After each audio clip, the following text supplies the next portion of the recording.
नमस्कार, मैं हूं आदित्य। डीएनए एडिटर्स टेबल में आपका स्वागत है और मेरे साथ हैं तनवीर आजम जी।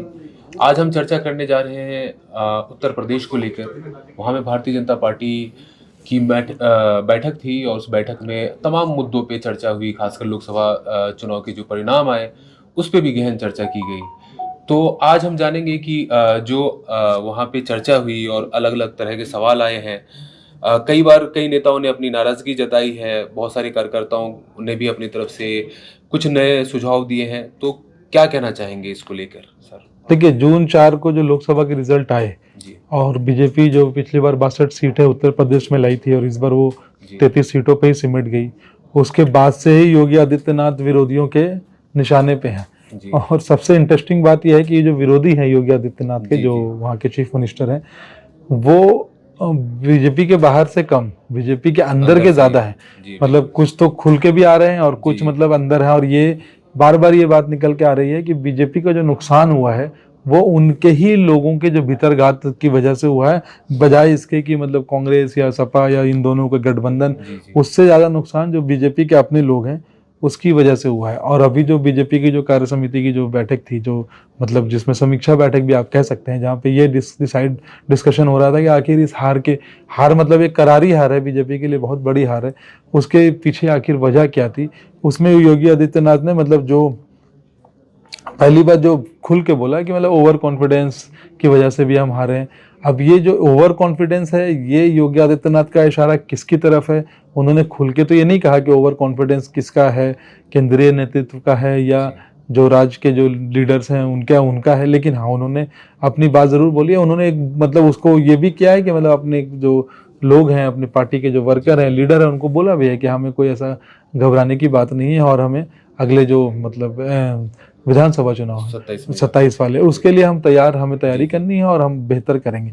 लेकिन कुछ एक दो एमएलए ने ये भी कहा है कि भाई सेंट्रल जो टीम है, जो सेंट्रल जो हाईकमान है, जी, उसको जी, कुछ डिसीजन लेने चाहिए और राज्य में जो बीजेपी है उसमें आमूलचूल परिवर्तन की ज़रूरत है। अदरवाइज जो हमारा 27 वाला चुनाव है, जी, हम उसको अच्छे से नहीं जीत पाएंगे। देखिए, इस तरह की कुछ बातें उस वक्त भी हुई थी जब 2018 में जो फूलपुर और वहाँ के जो एक और सीट पे जो बाई हाँ, पोल हुए थे, बाईपोल में और जो पार्टी को दोनों हार मिली थी। दोनों सीटों पे बीजेपी को हार मिली थी, उस टाइम भी गोरखपुर में हारी थी। गोरखपुर में, उस टाइम भी योगी आदित्यनाथ थोड़े से नाराज दिखे थे। बिल्कुल, उस टाइम हालांकि इतने मुखर होके नहीं बोले थे।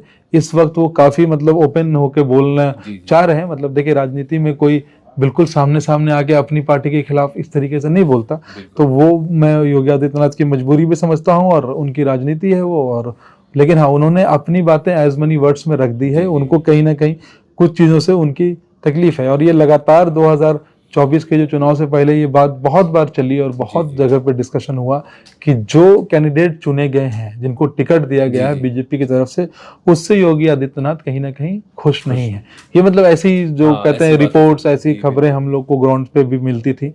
और जो ये रिजल्ट है, अगर वो वाकई ऐसा था कि योगी जी खुश नहीं थे जी, और ये रिजल्ट जो इन पार्टी के बिल्कुल विपरीत आया है, तो बिल्कुल। वो मतलब उनको एक वो मतलब क्या कहते हैं, अ, यूं उनकी बातों को कहीं ना कहीं सच करता है। और जो वो बिल्कुल। आत्मविश्वास की बात कर रहे, अति आत्मविश्वास की, जी, तो कहीं वो 400 पार वाला जो नारा था, नारा उस बिल्कुल, उधर तो इशारा नहीं था, जैसे इंडिया शाइनिंग जो बिल्कुल, कैंपेन बिल्कुल। जो वाजपेयी जी के जमाने में चला। लेकिन देखिए, इससे इतर एक छोटी सी बात मैं दर्शकों को बता दूं। जी, केशव प्रसाद मौर्य, जो जी, वहाँ जी। के deputy chief deputy minister CM. हैं, उन्होंने जो बोला कि संगठन जो है वो सरकार से बड़ा जी, है बिल्कुल। ना। दूसरी तरफ ये भी एक बात आई थी कि सरकार जो है, लोगों की इज्जत तभी तक है जब तक बीजेपी की सरकार है। लेकिन उनके जो स्टेटमेंट है कि संगठन जो है वो सरकार से बिल्कुल, बड़ा है और जो कार्यकर्ता है वो संगठन को बनाते हैं।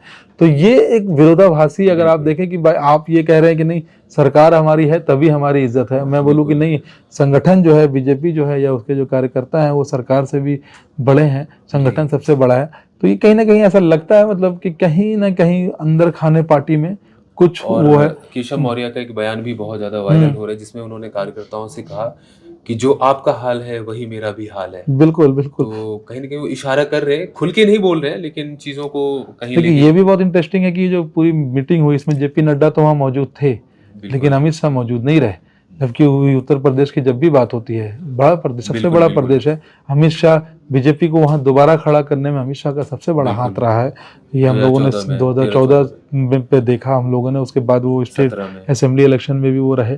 इस बार अमित शाह का नहीं होना भी इस बात का कहीं ना कहीं मतलब एक संकेत मिलता है कि पता नहीं क्या चल रहा है पार्टी में। बिल्कुल देखिए, बीजेपी नॉर्मली सबसे डिसिप्लिन्ड पार्टी है, लेकिन हार एक ऐसी चीज है जो हार किसी ना किसी को तो ढूंढेगी, बिल्कुल। उसका ठीकरा किसी के सर तो फूटेगा।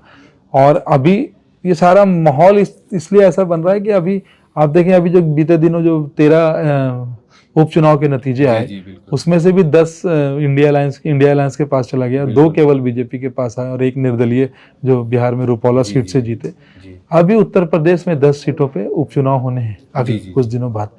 तो अब ये देखना है उस उपचुनाव के जो नतीजे हैं इन 10 सीटों के, ये भी एक कहीं ना कहीं एक बड़ा फैक्टर होंगे और उत्तर प्रदेश की जो बीजेपी की राजनीति है उसको मतलब आगे क्या दिशा लेगी उस पर भी एक बड़ा फैक्टर जरूर साबित होंगे।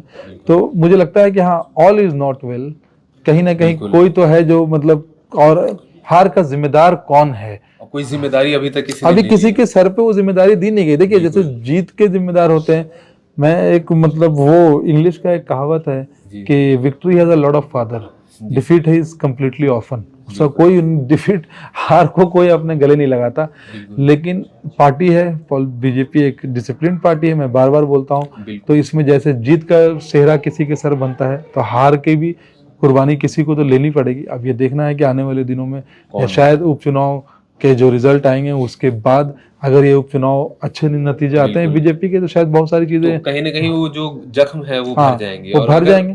फेवर में नहीं आई अगर चीजें तो फेवर और में नहीं आए तो वो जख्म और हरे हो जाएंगे। जी बिल्कुल फिर उसके लिए पार्टी को उस पर मरहम पट्टी जी करनी जी पड़ेगी, और वो मरहम पट्टी में फिर किसके सर पे क्या होगा, बिल्कुल कौन बिल्कुल कहाँ नुकसान उठाएगा, ये आने वाले दिनों में पता चलेगा। और हम तब भी इसी तरीके से बिल्कुल अपने बिल्कुल दर्शकों को, डीएनए के दर्शकों को अपने एडिटर्स टेबल के जरिए समझाएंगे उस पूरी बिल्कुल। राजनीति को भी। जैसा कि आपने देखा कि उत्तर प्रदेश में जो भारतीय जनता पार्टी की मीटिंग हुई और उसको लेके जो तमाम सियासी समीकरण बने, उस पर हमने चर्चा की। ऐसी ही चर्चाओं के लिए हमारे साथ बने रहिए। शुक्रिया।